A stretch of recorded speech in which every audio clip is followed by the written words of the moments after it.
31% y hoy estamos hablando de casi del 40%. Y así, si uno ve la evolución de ambos grupos de aprobados o desaprobados, o desaprobación o aprobación, se va incrementando de 10 en 10 en realidad. Abril, por ejemplo, en una primera encuesta que hicieron en abril, el 92% aprobaba al presidente Martín Vizcarra y el 7%, solamente el 7% lo desaprobaba. Mientras que al mes de mayo, en la segunda parte de abril, la aprobación era de 80%, ya se había incrementado, bajado casi 10%, y la desaprobación subió a 17%. Y así cada mes iba subiendo 10 puntos en nivel de desaprobación y bajando 10 puntos en nivel de aprobación en la situación. Pero hay un dato muy importante, con esto ya damos paso al siguiente entrevistado, el excongresista por el Frente Amplio, Marco Arana, quien lo tenemos ya en el contacto. Por ejemplo, una pregunta que me parece fundamental que el presidente pueda meditar en su almohada. Dice, en general, hace la encuestadora una pregunta. Cuando escucha hablar al presidente Vizcarra, ¿usted le cree mucho, algo, poco o nada? Y la respuesta es que entre el grupo de mucho y algo está el 52%. Y en el grupo del poco o nada le creo está el 48% de la población. Exactamente, el 20% de la gente encuestada dice que no le cree nada al presidente, el 28% dice que le cree casi nada, mientras que el 41% dice que le cree algo y el 11%, solamente el 11% dice que le tiene una fe ciega, que le cree bastante al jefe de Estado Martín Vizcarra. Señor Marco Arana, ¿qué tal? Buenos días, bienvenido a Vescable. Bueno, muy buenos días, Pedro. Desear que esté bien de salud, su equipo, los familiares y el Perú entero, que estamos dando una lucha por sobrevivencia, ¿no? ¿Quién no tiene un familiar, un amigo, un compañero golpeado en esta situación? Bueno, la verdad que pasé por amigos, por familiares, por enfermos, por también decesos en familia, y es una situación bastante golpeante. Sin embargo, esta encuesta nos refleja cómo está el nivel de desconfianza ya respecto al tema del gobierno, del cómo comenzamos y cómo estamos el día de hoy, 16 de agosto, que curiosamente se da cuenta con la misma fecha que es el quinto mes de esta emergencia nacional, que la estamos perdiendo en esta batalla, señor Arana.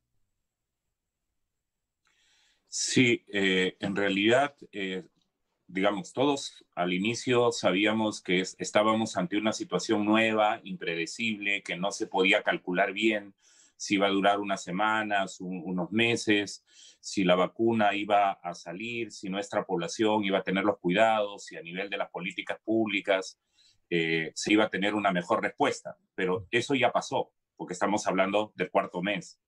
Y entonces el tema de ensayo-error, de impredecibilidad se ha reducido, digamos, porque ahora sabemos que si no hay las medidas adecuadas de parte de la población, si no hay las medidas adecuadas de parte del Ministerio de Salud, de las autoridades, esta situación está yendo como va. Y por eso es que el Perú está con uno de los niveles de tasas de letalidad más altas del mundo. Es Así decir, es.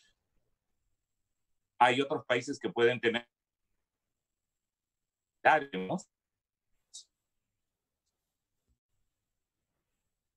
Bueno, hay los una... de mortandad, que eso está en de Estados Unidos, de Brasil, de Italia, España. Nosotros estamos en una situación en la que sin duda tiene que haber responsabilidades y tiene que haber cambios. Y se lo planteábamos al presidente, se lo hemos planteado al anterior premier y al actual, ¿no?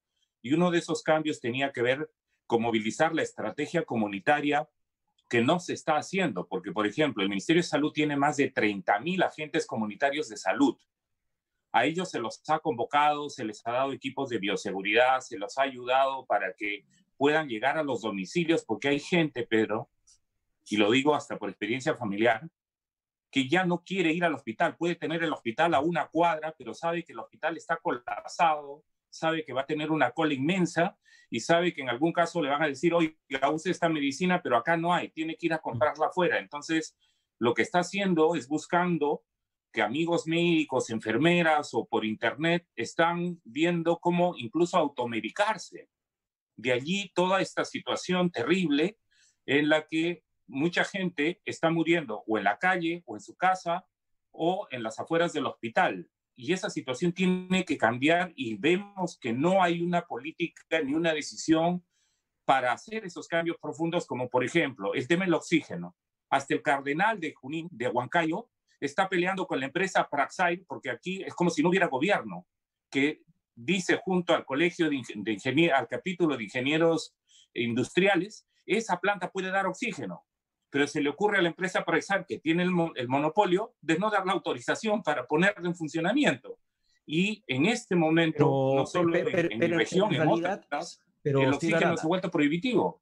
pero en realidad la autorización o la disposición de la producción de oxígeno no tendría que pasar por un acto caritativo de la empresa, sino tendría que pasar por una disposición del gobierno, por una orden del gobierno, hasta Así es. en situación de emergencia podríamos decir intervención del gobierno en esas situaciones donde se necesite sus insumos para poder salvar vidas, pero no tenemos un gobierno que sea suficientemente capaz de pararse frente a la empresa, sino tenemos un gobierno que se para junto a la empresa a ver cómo finalmente atienden a la población si es que tiene alguna estrategia.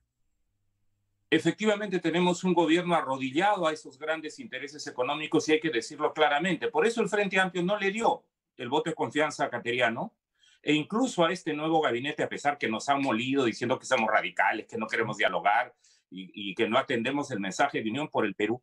Nosotros lo que estábamos diciéndole, le seguimos diciendo a la ministra de Economía y Finanzas, porque ella es la principal opositora, y también al premier y al propio presidente. ¿Cómo es posible que en Nueva York, ¿no?, donde está la cuna del liberalismo, del libre mercado, el gobernador de Nueva York, cuando le faltaron respiradores artificiales, requisó todos los respiradores artificiales de las clínicas privadas y dijo, le voy a pagar, pero ahora me los llevo, ¿no? Cuando en Francia o en Alemania un avión que estaba pasando con insumos de bioseguridad a otro país, ¿qué dijeron? Que pase nomás. No, asaltaron el avión y dijeron, acá se quedan porque lo necesitamos. Y aquí en el Perú, ¿qué nos dice la ministra de Economía? La ministra de Economía, Pedro, permítame que le diga, sin ser infidente, en una reunión que tuvimos con el anterior premier, con Cateriano, con la ministra de Salud, la ministra de Economía, ¿qué nos dijeron? Que la ley de control de precios, de regulación de precios, que sí tiene Colombia, que sí tiene Brasil, que tiene Uruguay, que tiene Argentina, que tiene Brasil, acá no se puede aplicar porque estamos en economía de libre mercado. Eso nos han dicho, o sea, nos lo han dicho en una sesión. Y encima cuando hemos formulado la propuesta, la iniciativa en el Congreso para que esta ley que mandó la Defensoría del Pueblo, el acaparamiento, se apruebe, la ley se aprobó, se fue al Ejecutivo y el Ejecutivo la observó. También porque ha afectado. Lamentablemente el Congreso está denunciando la creación de tal distrito, la ley de creación de tal cual distrito, uso de una ocasión a la Virgen de Otusco, que me parece muy bien, pero ¿por qué no promulga la ley por insistencia? ¿Qué le pasa al Congreso de la República? He hablado con algunos fiscales de prevención del delito y dicen, miren, sabemos que están especulando con el medicamento y con el oxígeno, pero no tenemos en la ley dientes para ir contra ellos. Y el Congreso tiene la ley observada por el Ejecutivo que no la quiere promulgar. Claro, y entonces el señor Marino de la Lama esta norma que tipifica, reincorpora dentro del Código Penal el acaparamiento que ha sido observado por el gobierno, porque el gobierno argumentó en su observación de que no hay nada que pueda precisar, que pueda demostrar que las disposiciones dadas para regular el mercado en realidad estén afectando a la ciudadanía y que por consiguiente lo que se tiene que hacer es garantizar el libre mercado, que en ese término explícito no está en la Constitución política, está como economía. El gobierno se está comportando, Pedro, como está siendo cómplices de los buitres en este momento que acaparan con el oxígeno y con los medicamentos. Porque el presidente de la República sabe que hasta en la Unión Europea, cuando se estaban vendiendo las máscaras de bioseguridad para protegerse, habían llegado a costar casi 3 euros. ¿Qué sacaron norma? No puede costar más de 0.90. Y dieron la norma. Y aquí el señor entonces prefiere a los buitres que a la salud de la gente. Y aquí estamos siendo más capitalistas que los propios capitalistas, según los criterios del gobierno. Pero usted acaba de mencionar el tema del Congreso, que no está a la altura de estas circunstancias. Pero este Congreso de la República, poniendo por un lado, haciendo un paréntesis en lo que es el manejo de la crisis, de la pandemia en el país, este Congreso de la República tiene que ver también otras necesidades u otras decisiones urgentes, como es la designación, la selección de los nuevos integrantes del Tribunal Constitucional. Si hay un Congreso que no está a la altura de la salud pública que demanda el país, va a estar a la altura de seleccionar de manera decente, trabajar de manera proba a los nuevos integrantes del Tribunal Constitucional. Pedro, la opinión del Frente Amplio, y yo la hice pública, lamentablemente ahora yo agradezco esta entrevista, porque en otras entrevistas cuando hablamos de esto nos dicen, ya deje tranquila la CONFIE, por favor, necesitamos calma, necesitamos serenidad, ¿no? Pero ¿qué dijimos sobre el Tribunal Constitucional? Que dado que este Congreso es un Congreso que tiene una etapa muy breve, que los congresistas que llegan, la mayor parte están aprendiendo a ser congresistas, y eso también tiene un tiempo, también tiene esfuerzo. Dos, que es un año preelectoral. Lo mejor sería que el Tribunal Constitucional se quede tal cual está, no porque me guste o no la actual conformación, porque sabemos que este tribunal, como todos los tribunales, pueden dar sentencias que a unos gustan y a otros no gustan. Ese no es el tema. Se tiene que respetar lo que ellos decidan, nos guste o no nos guste, porque son máxima instancia. Entonces, ¿qué es lo que nosotros proponíamos? Que ese tribunal más bien se quede y permanezca hasta pasar esta situación preelectoral, ¿no? Hasta el nuevo gobierno. Claro, tienen el mandato vencido, pero ¿acaso es la primera vez que el Tribunal Constitucional tiene mandato vencido y continúa ejerciendo su accionar como ente de justicia constitucional? No, puede continuar. Es más, teniendo una pandemia de por medio, ¿no? Donde los temas del control ciudadano, de la transparencia, se pueden volver un poco más complejos o en todo caso más lentos, lo mejor es que este tribunal se hubiese quedado. Pero llama la atención la prisa con la cual el señor Chejade, en este caso también el presidente del Congreso, Acción Popular y APP, que manejan la Comisión de Constitución, han puesto como prioridad, y muchos medios incluso influyentes han puesto eso como prioridad del Congreso. Entonces, ¿qué ha pasado? Han aprobado el nuevo reglamento, porque eso también desde el Frente Amplio, cuando vimos que ya tenían tomada la decisión de que sí los van a cambiar, lo que hemos buscado es que por lo menos se apruebe un reglamento y que ese reglamento permita la mayor transparencia, que los temas sean de carácter público y permita una calificación meritocrática para que no termine siendo una repartija. Pero con esto, Pedro, yo quiero decirle lo siguiente. La preocupación es muy grande, porque como usted dice, ¿qué garantías ofrece este Congreso fraccionado, esa presidencia de la Comisión de Constitución? ¿Qué garantías ofrece esta Junta de Portavoces de que no van a hacer una repartija, un chanchullo, como decimos en lenguaje popular, con la elección del Tribunal Constitucional? Lo mejor sería, y yo me reafirmo, Pedro, en que a pesar que ya se aprobó el reglamento, lo mejor sería que el Tribunal Constitucional permanezca hasta el nuevo cambio en el nuevo gobierno. Porque lo peor que puede ocurrir es que, por ejemplo, haya ahora una elección entre gallos y medianoche. Claro, pero Arana, ¿por qué sería necesaria la permanencia ya básicamente, creo que irregular, ilegal, de un tribunal constitucional que hace ratos ha vencido su mandato y que sí, desgraciadamente en el Perú estamos acostumbrados a ver tribunal constitucional que se encuentra con integrantes que hace rato superaron su tiempo de vigencia, pero ¿por qué esperar otro Congreso cuando este bien podría hacerlo?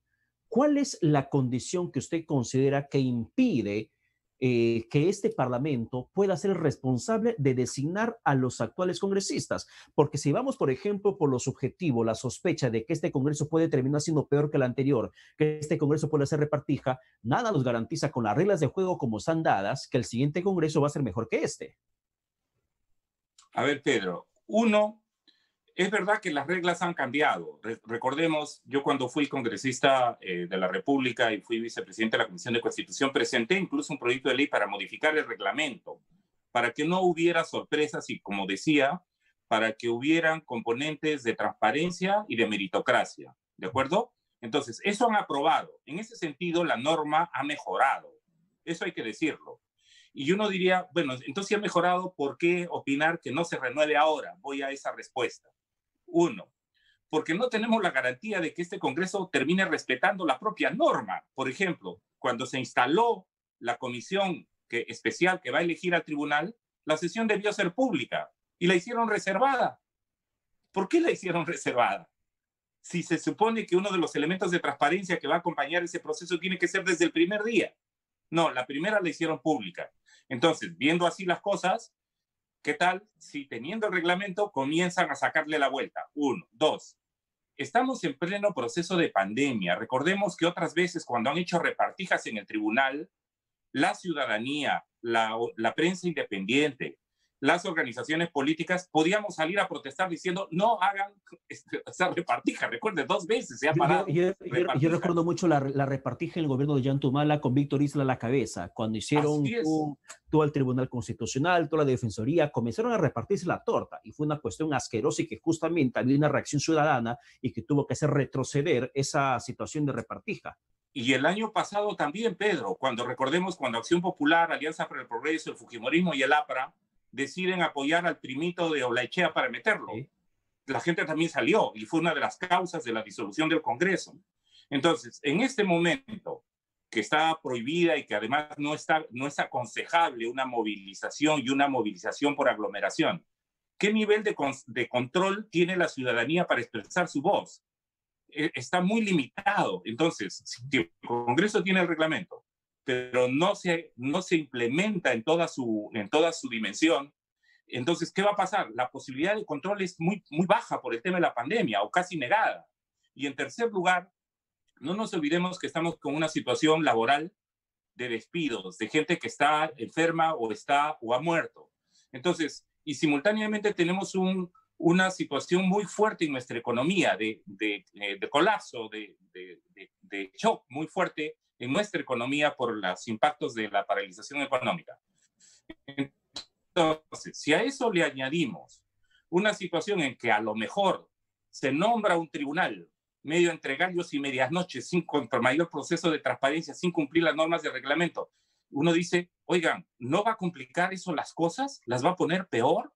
Y ya, pero claro, tendríamos que ver quiénes son los integrantes de ese tribunal, de esa comisión especial que justamente va a llevar adelante todo el proceso de selección de los nuevos tribunos. Pero nosotros tenemos allí a la congresista Rocío Silva Santisteban, que va a tener un rol fiscalizador y muy claro. Claro, pero a lo que le quiero preguntar, señora Arana, para usted, ¿cuáles son las bancadas más peligrosas que están manejando sus propios hilos, sus propios intereses, sobre todo con el tema del Tribunal Constitucional? Yo lo quiero decir no con sospecha, lo quiero decir sobre la base de datos, de hechos, ¿ya? Porque la sospecha siempre puede ser controvertida. ¿Quiénes han manipulado siempre el Tribunal Constitucional? El Fujimorismo. Ahora es minoría, pero igual van a actuar. El APRA ya no está en el Congreso, pero sigue teniendo influencias. Tercero, ¿quién quiso poner por la puerta, por la ventana, al último miembro del Tribunal Constitucional? Alianza para el Progreso y Acción Popular, recordemos, en el 30 de agosto. Entonces, ¿quién tiene ahora mayoría en el Congreso? Acción Popular. ¿Quién le sigue? Alianza para el Progreso. ¿Quién preside la Comisión de Constitución? Señor Chejade. Entonces, el fujimorismo es como la gallina que come huevo aunque le quemen el pico, como dice el refrán. Entonces, hay razones para estar preocupados. Aquí no se trata de decir todas las bancadas, ¿no? Sino, yo esperaría, por ejemplo, la bancada de Frente Amplio tiene a la congresista Rocío Silva. Espero que la bancada del FREPAP, la de UPP, ¿no? La de Podemos, con las cosas como están haciendo y sus lobbies con las universidades. No nos olvidemos que el tribunal tiene causas pendientes donde se están viendo juicios con Telefónica, con Scotiabank, ¿no? Con grandes poderes económicos sobre el tema de exoneraciones tributarias, pago de deudas tributarias, miles de millones de soles, 17,000 millones de soles que le deben a la SUNAT 50 grandes empresas. ¿Dónde está su causa? En el Tribunal Constitucional. ¿Se van a quedar cruzados de brazos? ¿La bancada de Podemos termina siendo la menos peligrosa para usted? ¿O está dentro del grupo de las bancadas peligrosas? No, a mí lo de Podemos, visto cómo han usado su voto y su influencia en el tema de los lobbies universitarios, francamente, es una bancada que deja mucha preocupación. Yo aquí en realidad la preocupación, Pedro, es el tribunal. Parto de la premisa de que debiera continuar a pesar que tiene el mandato vencido porque no hay las garantías y además en la situación de aislamiento social y de impacto en la economía, las cosas pueden ser peor y pueden ser manoseadas políticamente, además con un ejecutivo tan débil, tan errático y a veces, digamos, y muchas veces sometido a grandes intereses económicos, no ofrecen garantías. Pero si van a hacerlo, se ha modificado la norma para que el reglamento establezca criterios públicos de transparencia y criterios de meritocracia. Y tendremos pues que estar atentos, pero no hay garantías que ese proceso ocurra bien. Ya, señora Arana, para terminar, varias bancadas y también en tiempos políticos, siempre en año electoral de elecciones generales, presidenciales o parlamentarias, hablamos de varios frentes de izquierda. Para esas elecciones próximas que se van a desarrollar el 11 de abril, tal cual es el calendario, ¿es posible hablar de la unidad en la izquierda? Bueno, es mucho pedir, quizá. En la derecha puede haber varios partidos de derecha, pero siempre se le exige a la izquierda que sea unida. Sí. Es posible que puedan consensuar, entendiendo que, por ejemplo, dos rostros visibles de lo que se consideraba en la izquierda están tras las rejas, Santauro Humala y Gregorio Santos. Tras las rejas, Vladimir Cerrón, que también representa a la izquierda, pero que tiene un pasado prontuariado.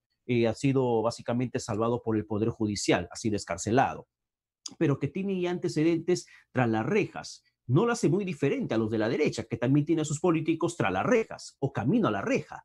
Pero en el caso de la izquierda, para la próxima campaña electoral o que ya se está viviendo, ¿es posible hablar de una izquierda unida?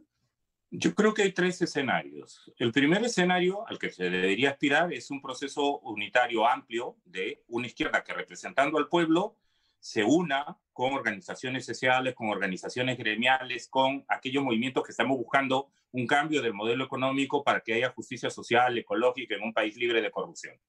Entonces, ese sería el escenario ideal.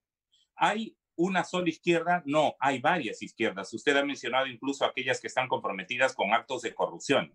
Obviamente la unidad no puede ocurrir con ellas. O sea, en esto seamos claros.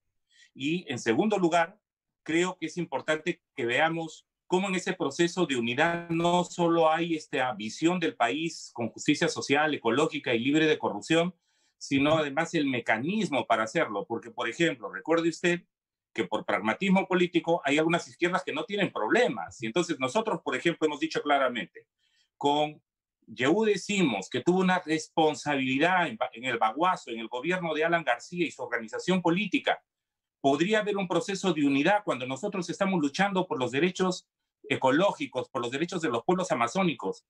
Difícilmente, ¿verdad? Además, investigado por los temas de lavajato, ¿no?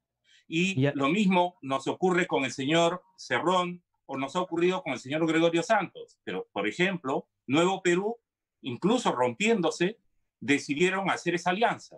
Entonces, nosotros lo que vamos a plantear a la gente, porque a la gente, Pedro, no le interesa tanto el tema de si es de izquierda o de derecha. A la gente lo que le interesa es gente honesta que va para gobernar, para la gente que va a cumplir su palabra, bueno, sí o no. Y para eso no podemos hacer alianza como sea. Vamos a ver cómo se manejan los hilos políticos con miras a la próxima campaña. Señor Marco Arana, muchas gracias por el contacto. Muchas gracias, Pedro, y que esté bien de salud, y la gente que lo está viendo, que también cuide su salud y hagamos más esfuerzos por cambiar las cosas. Gracias. Bien, muchísimas gracias. Vamos a la pausa, regresamos con más aquí Rumbo al Poder. Señor Arana, muchas gracias. Un fuerte abrazo. Buen domingo. Muchas gracias. Informamos a nuestros abonados que el nombre de BES Cable Perú continúa siendo utilizado con fines